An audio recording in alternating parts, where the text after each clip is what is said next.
যদি আপনি একজন সিনিয়র সিটিজেন হয়ে থাকেন, অর্থাৎ যদি আপনার বয়স 60 বছর বা তার বেশি হয়ে থাকে, অথবা যদি আপনি চাকরি জীবন থেকে সদ্য রিটায়ার করেছেন, এরকম অবস্থায় আপনি চাচ্ছেন এমন কোনোখানে ইনভেস্টমেন্ট করতে যেখান থেকে আপনারা একটা ফিক্সড ইনকাম জেনারেট করতে পারবেন আপনার সেই ইনভেস্টমেন্ট করা অ্যামাউন্টের ওপর, তাহলে আজকের এই ভিডিওটি অবশ্যই আপনার জন্য। কারণ আজকের ভিডিওতে আমি যে স্কিমটা নিয়ে আলোচনা করব সেটা স্পেশালি সিনিয়র সিটিজেনদের জন্যই তৈরি করা। তো আজকের ভিডিওতে আমি পোস্ট অফিসের সিনিয়র সিটিজেন সেভিং স্কিম সম্পর্কে আলোচনা করব, যেখানে আপনারা ইনভেস্টমেন্ট করলে আপনার সেই ইনভেস্টমেন্ট করার অ্যামাউন্টের উপর থেকে আপনারা যে ইন্টারেস্টটা পাবেন বা যে ইনকামটা আপনারা পাবেন সেটা আপনাদেরকে কোয়ার্টারলি পেমেন্ট করা হবে। কিন্তু মান্থলি ক্যালকুলেট করলে দেখতে পাবেন যে আপনারা এই স্কিম থেকে প্রত্যেক মাসে প্রায় 20,500 টাকার মতো একটা অ্যামাউন্ট আপনারা গ্যারান্টেড ইনকাম করতে পারবেন। এবং শুধু তাই নয়, আপনারা যদি এই স্কিমে ইনভেস্টমেন্ট করেন তাহলে আপনার ইনকাম ট্যাক্সের বেনিফিটও আপনারা আর্ন করতে পারবেন। তো 2024 সালে পোস্ট অফিসের এই সিনিয়র সিটিজেন সেভিং স্কিমে বিশেষ কিছু নিয়মের পরিবর্তন হয়েছে। তো আজকের ভিডিওতে আমি সেই সমস্ত নিয়মের পরিবর্তন সহ এর সমস্ত ডিটেলস আপনাদেরকে বিস্তারিতভাবে আপনাদেরকে জানাবো, এবং ভিডিও শেষে আপনাদেরকে ক্যালকুলেশন করেও দেখাবো যে আপনারা এই স্কিমে ইনভেস্টমেন্ট করলে কীরকম রিটার্ন বেনিফিট আপনারা আর্ন করতে পারবেন, অর্থাৎ প্রত্যেক কোয়ার্টারে আপনারা কীরকম রিটার্ন বেনিফিট বা কত টাকা ফিক্সড ইনকাম আপনারা আর্ন করতে পারবেন সেটাও আমি আপনাদেরকে ক্যালকুলেট করে দেখাবো। তো ভিডিওটি খুবই ইনফরমেটিভ হতে চলেছে, তাই স্কিপ না করে শেষ পর্যন্ত অবশ্যই দেখবেন, এবং যদি এই চ্যানেলে প্রথমবার এসে থাকেন তাহলে চ্যানেলটিকে অবশ্যই সাবস্ক্রাইব করবেন। তো প্রথমে আমরা যে পয়েন্টটা সম্পর্কে জানবো সেটা হচ্ছে এর এলিজিবিলিটি ক্রাইটেরিয়া। তো সাধারণত 60 বছর বা তার বেশি বয়সের যে কোনো ব্যক্তিরা এই অ্যাকাউন্ট বা এই সিনিয়র সিটিজেন সেভিং স্কিমে ইনভেস্টমেন্ট করতে পারে, তবে কিছু বিশেষ শর্তে এই 60 বছরের কম বয়সের ব্যক্তিরাও এই সিনিয়র সিটিজেন সেভিং স্কিমে ইনভেস্টমেন্ট করতে পারে। তো সেই কন্ডিশন দুটো হলো, যদি কোনো ব্যক্তির বয়স 55 থেকে 60 বছরের মধ্যে হয় সেক্ষেত্রে সেই ব্যক্তি এই স্কিমে ইনভেস্টমেন্ট করতে পারবে যদি সেই ব্যক্তি একজন রিটায়ার্ড সিভিলিয়ান এমপ্লয়ি হয়ে থাকেন। আবার কোনো ব্যক্তির বয়স যদি 50 থেকে 60 বছরের মধ্যে হয় তাহলে সেই ব্যক্তিও এই সিনিয়র সিটিজেন সেভিং স্কিমে ইনভেস্টমেন্ট করতে পারবে, তবে সেই ব্যক্তিকে অবশ্যই একজন রিটায়ার্ড ডিফেন্স এমপ্লয়ি হতে হবে। এবং উপর এই দুটো কন্ডিশনের উপরে বেস করে যদি কোনো ব্যক্তি 60 বছরের কম বয়সে এই স্কিমে ইনভেস্টমেন্ট করতে চান তাহলে তাকে রিটায়ারমেন্ট বেনিফিট পাওয়ার 3 মাসের মধ্যেই এই স্কিমে ইনভেস্টমেন্ট করতে হবে, না হলে কিন্তু এই স্কিমে ইনভেস্টমেন্ট করতে পারবে না। তো আপনাদেরকে ভিডিও শুরুতে যে নতুন নিয়মের কথা বলেছিলাম তাদের মধ্যে একটি নিয়ম হচ্ছে এটাই, কারণ এই দুটো কন্ডিশনের উপরে যদি কোনো ব্যক্তি সিনিয়র সিটিজেন সেভিং স্কিমে ইনভেস্টমেন্ট করতেন তাহলে এর আগের যে নিয়ম ছিল সেই অনুযায়ী রিটায়ারমেন্ট বেনিফিট পাওয়ার 1 মাসের মধ্যে ইনভেস্টমেন্ট করতে হতো, কিন্তু এখন রিটায়ারমেন্ট বেনিফিট পাওয়ার 3 মাসের মধ্যে এই স্কিমে ইনভেস্টমেন্ট করলেও এই স্কিমের সুবিধা নিতে পারবেন। এবং সেই সাথে আপনাদেরকে জানিয়ে দিই যে কোনো এনআরআই ব্যক্তি এই সিনিয়র সিটিজেন সেভিং স্কিমে ইনভেস্টমেন্ট করতে পারবে না। তো এরপরে আপনাদেরকে যে ইম্পর্টেন্ট পয়েন্টটা সম্পর্কে জানাবো সেটা হচ্ছে টাইপ অফ অ্যাকাউন্ট, অর্থাৎ আপনারা যদি এই সিনিয়র সিটিজেন সেভিং স্কিমে ইনভেস্টমেন্ট করতে চান তাহলে আপনারা কীভাবে এই অ্যাকাউন্ট খুলতে পারবেন। তো আপনাদেরকে জানিয়ে দিই এই সিনিয়র সিটিজেন সেভিং স্কিমে শুধুমাত্র আপনারা সিঙ্গেল অ্যাকাউন্টই খুলতে পারবেন, আপনারা কোনো জয়েন্ট অ্যাকাউন্ট খোলার ফ্যাসিলিটি পাবেন না, কিন্তু শুধুমাত্র স্পাউসের সাথে এই অ্যাকাউন্টটিকে জয়েন্ট খোলা যায়, অর্থাৎ একজন স্বামী তার স্ত্রীর সাথে বা স্ত্রী তার স্বামীর সাথে জয়েন্টভাবে এই অ্যাকাউন্টটাকে ওপেন করাতে পারে, কিন্তু কোনো ব্যক্তি তার পরিবারের অন্য কারোর সাথে এই স্কিমটিকে বা এই অ্যাকাউন্টটিকে জয়েন্ট ওপেন করাতে পারবেন না। এবং আপনারা এই স্কিম সিঙ্গেল ওপেন করেন বা আপনারা স্পাউসের সাথে জয়েন্ট ওপেন করেন, আপনারা এই স্কিমের নমিনেশনের ফ্যাসিলিটি পাবেন, এবং অবশ্যই আপনাকে পোস্ট অফিসের এই সিনিয়র সিটিজেন সেভিং স্কিমে নমিনি অবশ্যই দিতে হবে, সেটা আপনি আপনার পরিবারের যে কাউকে দিতে পারেন। তো এরপরে আমরা যে ইম্পর্টেন্ট পয়েন্টটা দেখবো সেটা হচ্ছে ডিপোজিট লিমিট, অর্থাৎ এই সিনিয়র সিটিজেন সেভিং স্কিমে আপনারা ন্যূনতম কত টাকা ইনভেস্টমেন্ট করতে পারবেন এবং ম্যাক্সিমাম কত টাকা আপনারা ইনভেস্টমেন্ট করতে পারবেন। তো আপনাদেরকে জানিয়ে দিই আপনারা এই সিনিয়র সিটিজেন সেভিং স্কিমে ন্যূনতম 1000 টাকা দিয়ে ইনভেস্টমেন্ট করতে পারবেন এবং ম্যাক্সিমাম আপনারা 30 লাখ টাকা পর্যন্ত এই স্কিমে ইনভেস্টমেন্ট করতে পারবেন। তবে এই ক্ষেত্রে অনেকের একটা কনফিউশন হয়, অনেকে ভাবে যে এই অ্যাকাউন্টে হয়তো জয়েন্ট অ্যাকাউন্ট খুলে 30 করে 60 লাখ টাকা আপনারা এই অ্যাকাউন্টে ইনভেস্টমেন্ট করতে পারবেন, কিন্তু আপনাদেরকে আমি এই ব্যাপারটা একদম ক্লিয়ার করে দিই যে আপনারা সিঙ্গেল অ্যাকাউন্ট খোলেন বা আপনি জয়েন্ট অ্যাকাউন্ট খোলেন, সব ক্ষেত্রেই ম্যাক্সিমাম লিমিট হচ্ছে 30 লাখ টাকা। তো এরপর আরেকটা ইম্পর্টেন্ট পয়েন্ট আমরা দেখবো সেটা হচ্ছে নাম্বার অফ অ্যাকাউন্ট, অর্থাৎ আপনারা এই সিনিয়র সিটিজেন সেভিং স্কিমে ম্যাক্সিমাম কতগুলো অ্যাকাউন্ট ওপেন করাতে পারবেন। তো আপনাদেরকে জানিয়ে দিই এক্ষেত্রে কোনো রকমের লিমিটেশন রাখা হয়নি, আপনারা যত খুশি সংখ্যক অ্যাকাউন্ট ওপেন করতে পারেন, তবে সবগুলো অ্যাকাউন্ট মিলিয়ে আপনাকে ম্যাক্সিমাম 30 লাখ টাকার মধ্যে ইনভেস্টমেন্ট করতে হবে, 30 লাখ টাকার বেশি আপনি ইনভেস্টমেন্ট করতে পারবেন না। তো এরপরে আমরা যে ইম্পর্টেন্ট পয়েন্টটা দেখবো সেটা হচ্ছে এর ইন্টারেস্ট রেট। তো আপনাদেরকে জানিয়ে দিই এই সিনিয়র সিটিজেন সেভিং স্কিমের বর্তমান যে ইন্টারেস্ট রেট রয়েছে সেটা হচ্ছে 8.2%, যেটা ইয়ারলি কম্পাউন্ডেড হয় এবং কোয়ার্টারলি পেবেল হয়। তো এরপরে যে ইম্পর্টেন্ট পয়েন্টটা দেখবো সেটা হচ্ছে ম্যাচুরিটি পিরিয়ড, অর্থাৎ এই স্কিমে আপনারা যে টাকাটাকে ইনভেস্টমেন্ট করবেন সেটা কতদিনের জন্য ফিক্সড হবে এবং আপনারা কতদিন পর্যন্ত সেটার থেকে আপনারা এই ইন্টারেস্ট আর্ন করতে থাকবেন। তো এর উত্তর হলো 5 বছর, অর্থাৎ এই স্কিমের ম্যাচুরিটি পিরিয়ড হলো 5 বছর। আপনি যে টাকাটাকে এই স্কিমে ইনভেস্টমেন্ট করবেন সেটা 5 বছরের জন্য ফিক্সড হয়ে যাবে এবং তার বিনিময়ে প্রত্যেক কোয়ার্টারে বা 3 মাস পর পর ইন্টারেস্টের টাকাটা আপনার সেভিংস অ্যাকাউন্টে জমা করে দেওয়া হবে। তবে আপনারা এই অ্যাকাউন্টের আরেকটা বিশেষ ফ্যাসিলিটি পাবেন, সেটা হচ্ছে এক্সটেনশন ফ্যাসিলিটি। অর্থাৎ আপনারা যে টাকাটাকে ইনভেস্টমেন্ট করবেন এই সিনিয়র সিটিজেন সেভিংস স্কিমে 5 বছরের জন্য, আপনারা চাইলে 5 বছর পরে এটাকে আবার কন্টিনিউ করতে পারবেন। অর্থাৎ সেই অ্যাকাউন্টটিকে না ভাঙিয়ে আপনারা সেই অবস্থাতেই অ্যাকাউন্টটিকে আরও কন্টিনিউ করতে পারবেন। তবে সেটা ম্যাচুরিটির আগে আপনাকে অবশ্যই পোস্ট অফিসে একটা অ্যাপ্লিকেশন দিতে হবে। তো এই ক্ষেত্রে একটা নতুন নিয়ম জারি হয়েছে, সেটা হচ্ছে যে আগে এই এক্সটেনশন ফ্যাসিলিটিটা ছিল শুধুমাত্র একবার, অর্থাৎ এই অ্যাকাউন্টে ইনভেস্টমেন্ট করার পরে আপনারা সর্বোচ্চ একবারই এক্সটেন্ড করাতে পারতেন 3 বছরের জন্য। কিন্তু সেটাকে এখন পরিবর্তন করে আপনারা যতবার খুশি এই 3 বছর করে এটাকে এক্সটেন্ড করে নিতে পারেন অ্যাকাউন্টটিকে না ভাঙিয়েও। সেই সাথে আমি আপনাদেরকে আরেকটা পয়েন্ট সম্পর্কে জানিয়ে দিই, সেটা হচ্ছে লোন ফ্যাসিলিটি। আপনারা এই সিনিয়র সিটিজেন সেভিংস স্কিম থেকে কোনো রকমের লোন ফ্যাসিলিটি পাবেন না, তবে আপনারা প্রি ম্যাচুরিটি ক্লোজার করার ফ্যাসিলিটিকে অ্যাভেল করতে পারবেন।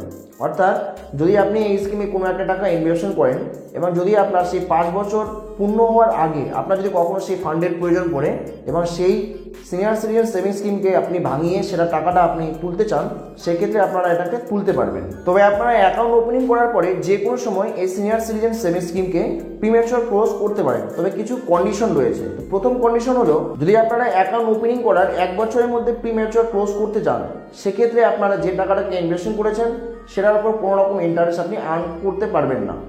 এবং যদি আপনাকে কোনো ইন্টারেস্ট পেড করা হয়, তাহলে আপনার যে প্রিন্সিপাল অ্যামাউন্ট আছে যেটা আপনাকে ফেরত দেওয়া হবে, তার থেকে সেই টাকাটাকে কেটে নেওয়া হবে এবং বাকি টাকাটা আপনাকে ফেরত দেওয়া হবে। এবং দ্বিতীয় যে শর্ত রয়েছে সেটা হচ্ছে, যদি আপনি 1 বছরের পরে কিন্তু 2 বছরের আগে প্রিম্যাচুয়ার ক্লোজ করতে চান, সেক্ষেত্রে আপনার প্রিন্সিপাল অ্যামাউন্টে 1.5% কেটে নেওয়া হবে। অর্থাৎ যদি আপনি 1 লাখ টাকার একটা senior citizen savings account open করেন, তাহলে 1 বছর পরে যদি আপনি এটাকে প্রিম্যাচুয়ার ক্লোজ করতে চান 2 বছরের আগে, সেক্ষেত্রে তার 1.5% অর্থাৎ 1500 টাকা বাদ দিয়ে আপনাকে 98,500 টাকা ফেরত দেওয়া হবে। এবং তৃতীয় যে শর্ত রয়েছে সেটা হলো, 2 বছরের পরে কিন্তু 5 বছরের আগে যদি আপনি প্রিম্যাচুয়ার ক্লোজ করেন, সেক্ষেত্রে আপনার যা প্রিন্সিপাল অ্যামাউন্ট রয়েছে তার 1% চার্জ হিসাবে কেটে নেওয়া হবে। অর্থাৎ যদি আপনি 1 লাখ টাকার অ্যাকাউন্ট ওপেন করেন, সেক্ষেত্রে তার 1% অর্থাৎ 1000 টাকা চার্জ হিসাবে কেটে নেওয়া হবে এবং আপনাকে 99,000 টাকা ফেরত দেওয়া হবে। এবং এই প্রিম্যাচুয়ার ক্লোজার নিয়ে 2024-এ একটা নতুন নিয়ম ইস্যু হয়েছে, সেটা হচ্ছে, যদি আপনি senior citizen savings account open করার পরে সেটাকে এক্সটেন্ড করান এবং এক্সটেন্ড করানোর দিন থেকে 1 বছরের মধ্যে আপনি এটাকে প্রিম্যাচুয়ার ক্লোজ করতে চান, সেক্ষেত্রে নতুন নিয়ম অনুযায়ী বলা হয়েছে, সেক্ষেত্রে আপনার যা প্রিন্সিপাল অ্যামাউন্ট থাকবে তার 1% চার্জ হিসাবে কেটে নেওয়া হবে। অর্থাৎ 1 লাখ টাকার এমআইএসকে যদি আপনি এক্সটেন্ড করেন, সেক্ষেত্রে 1 বছরের আগে তার 1% অর্থাৎ 1000 টাকা চার্জ হিসাবে কেটে নিয়ে আপনাকে 99,000 টাকা ফেরত দেওয়া হবে। তবে কিছু বিশেষ কন্ডিশন রয়েছে, যদি সেই সমস্ত কন্ডিশনগুলো কোনো ব্যক্তির উপর অ্যাপ্লাই হয়, তবে প্রিম্যাচুয়ার ক্লোজ করার সময় কোনো রকমের কোনো ডিডাকশন হবে না, অর্থাৎ প্রিন্সিপাল অ্যামাউন্টের উপরে কোনো রকমের চার্জ কাটবে না এবং আপনারা যে কোনো সময় এটাকে প্রিম্যাচুয়ার ক্লোজ করতে পারবেন। তো সেগুলো হচ্ছে, due to death of account holder, অর্থাৎ অ্যাকাউন্ট হোল্ডারের যদি মৃত্যু হয়, সেক্ষেত্রে এটাকে যে কোনো সময় প্রিম্যাচুয়ার ক্লোজ করা যেতে পারে এবং এক্ষেত্রে কোনো রকমের ডিডাকশন হবে না। এবং যে টাকাটাকে ইনভেস্টমেন্ট করবে সেটার পোস্ট অফিসে যে সেভিংস অ্যাকাউন্টের ইন্টারেস্ট রেট রয়েছে, যেমন বর্তমানে 4%, সেই হিসাবে ইন্টারেস্ট প্রদান করা হবে। তবে এক্ষেত্রে আপনাদেরকে একটা ইম্পর্টেন্ট পয়েন্ট জানিয়ে দিই, সেটা হচ্ছে, যদি কোনো ব্যক্তি তার স্পাউসের সাথে জয়েন্টভাবে এই senior citizen savings account open করে এবং যদি বাই চান্স প্রাইমারি অ্যাকাউন্ট হোল্ডারের যদি কোনো কারণে ডেথ হয়ে যায়, সেক্ষেত্রে তার যে স্পাউস রয়েছে বা জয়েন্ট অ্যাকাউন্ট হোল্ডার রয়েছে তার নামে ওই অ্যাকাউন্টটাকে কন্টিনিউ করা যাবে। সেক্ষেত্রে প্রিম্যাচুয়ার ক্লোজার করার কোনো রকম দরকার নেই। সেক্ষেত্রে আরেকটা ইম্পর্টেন্ট পয়েন্ট আপনাদেরকে জানিয়ে দিই, সেটা হচ্ছে, যদি আপনারা সিনিয়র সিটিজেন সেভিংস অ্যাকাউন্টে কোনো পোস্ট অফিসে ইনভেস্টমেন্ট করেন এবং সেটাকে যদি আপনি অন্য কোনো পোস্ট অফিসে ট্রান্সফার করতে চান, সেক্ষেত্রে সেটাকে আপনারা খুব সহজেই ট্রান্সফার করতে পারবেন। এবং আপনারা চাইলে পোস্ট অফিস থেকে ব্যাংকেও এই সিনিয়র সিটিজেন সেভিংস অ্যাকাউন্টকে ট্রান্সফার করতে পারেন বা ব্যাংকের সিনিয়র সিটিজেন সেভিংস অ্যাকাউন্টকে পোস্ট অফিসে ট্রান্সফার করতে পারেন। আপনি যদি এতক্ষণ পর্যন্ত ভিডিওটা দেখছেন, তাহলে নিশ্চয়ই আপনি কোনো না কোনো স্কিমে ইনভেস্টমেন্ট করতে চাচ্ছেন বা অলরেডি করেছেন আপনার ফিউচারকে ফিনান্সিয়ালি সিকিউর করতে। কিন্তু ইনভেস্টমেন্ট করার আগে কিছু বিষয়ের উপর আপনাকে অবশ্যই ধ্যান দেওয়া উচিত। আপনি কি জানেন যে আমাদের দেশে মেডিকেল ইনফ্লেশন রেট কত? তো আপনাদেরকে জানিয়ে দিচ্ছি, সেটা হচ্ছে 14%। অর্থাৎ যদি ধরুন এই বছরে কোনো একটা সার্জিক্যাল ট্রিটমেন্ট পারপাস আপনার 5 লাখ টাকা খরচা হয়, সেক্ষেত্রে সেই একই রকম সার্জিক্যাল ট্রিটমেন্ট পারপাস আগামী বছরে গিয়ে সেটার কস্ট হবে 5,70,000 টাকা। আর এই কারণেই আমাদের দেশের 70% থেকে 80% লোক বড় ধরনের কোনো মেডিকেল বিল পে করতে গিয়ে নিঃস্ব হয়ে যায়, সর্বশান্ত হয়ে যায়। একজন ব্যক্তি সারা জীবন ধরে যা সেভিংস করলো তার রিটায়ারমেন্টের জন্য, তার সন্তানের বিয়ের জন্য বা তার সন্তানের পড়াশোনার জন্য এক নিমেষেই তা খতম হয়ে যেতে পারে শুধুমাত্র এই ধরনের কোনো বড় মেডিকেল বিল পে করতে গিয়ে। হয়তো আপনি ভাবছেন যে আপনার কোনো ধরনের কোনো সমস্যা নেই, আপনি একদম মেডিকেলি ফিট রয়েছেন, তো এই মুহূর্তে আপনার হেলথ নিয়ে কোনো রকম ইস্যু নেই এবং এই ব্যাপারে আপনাকে চিন্তা করার কোনো প্রয়োজন নেই। কিন্তু কেউই এটা গ্যারান্টি দিতে পারে না যে কার কোন সময় কী ধরনের মেডিকেল ইমার্জেন্সি আসতে পারে। আর যখন এই ধরনের কোনো মেডিকেল ইমার্জেন্সি আসে কারো জীবনে, তখন নিমেষের মধ্যে সেই ব্যক্তিকে সে সর্বশান্তও করতে পারে।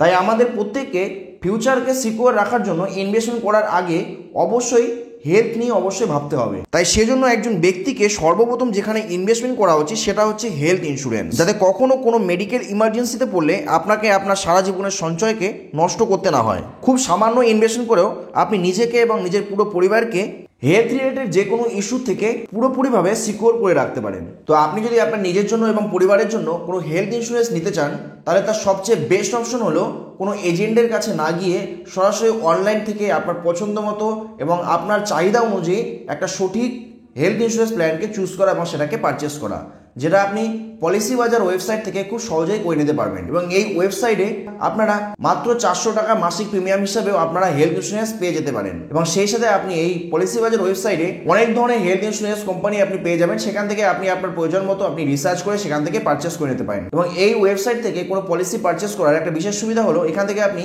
ইনস্ট্যান্ট এক্সপিরিয়েন্স এক্সিকিউটিভ থেকে আপনি হেল্প পেয়ে যাবেন এই পলিসি পারচেস করার ক্ষেত্রে। এবং আপনি যদি পলিসি বাজার থেকে কোনো হেলথ ইন্স্যুরেন্সকে পারচেস করেন তাহলে সেটার ক্লেম সাপোর্ট আপনি 30 মিনিটের মধ্যেই পেয়ে যেতে পারেন। তো যদি আপনি কোনো হেলথ ইন্স্যুরেন্স পারচেস করতে চান তাহলে পলিসি বাজারের লিঙ্ক আমি নিচে ডেসক্রিপশন বক্সে দিয়ে রেখেছি, আপনারা সেখানে ক্লিক করে সরাসরি সেই পলিসি বাজার ওয়েবসাইট থেকে সেটাকে আপনি পারচেস করে নিতে পারেন। তো এরপরে যে গুরুত্বপূর্ণ পয়েন্টটা নিয়ে আলোচনা করবো সেটা হচ্ছে এই স্কিমের ট্যাক্স বেনিফিট কি রয়েছে।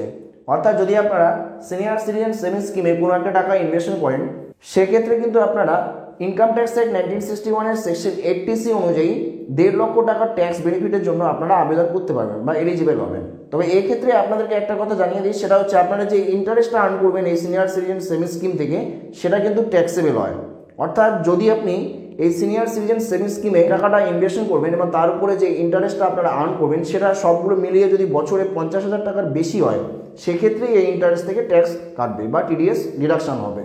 তবে আপনারা যদি এই টিডিএস এর হাত থেকে বাঁচতে চান, অর্থাৎ আপনার ইন্টারেস্ট ইনকামের উপর কোনো রকম টিডিএস কাটাতে না চান, সেক্ষেত্রে অ্যাকাউন্ট ওপেনিং করার সময় এবং প্রত্যেক বছর ব্যাংকে বা পোস্ট অফিসে যেখানে আপনি অ্যাকাউন্ট ওপেন করেন না কেন, সেখানে আপনার এলিজিবিলিটি অনুযায়ী আপনারা 15G বা 15H ফর্ম জমা করতে পারেন। সেক্ষেত্রে আপনাদের যে ইন্টারেস্টের উপর কোনো রকম টিডিএস কাটা হবে না। তো এবার আমি আলোচনা করব যদি আপনারা এই সিনিয়র সিটিজেন সেভিংস স্কিমে ইনভেস্টমেন্ট করেন তাহলে আপনারা কীরকম রিটার্ন বেনিফিট আর্ন করবেন, অর্থাৎ প্রত্যেক কোয়ার্টারে কত টাকা করে আপনারা ইন্টারেস্ট আর্ন করতে থাকবেন।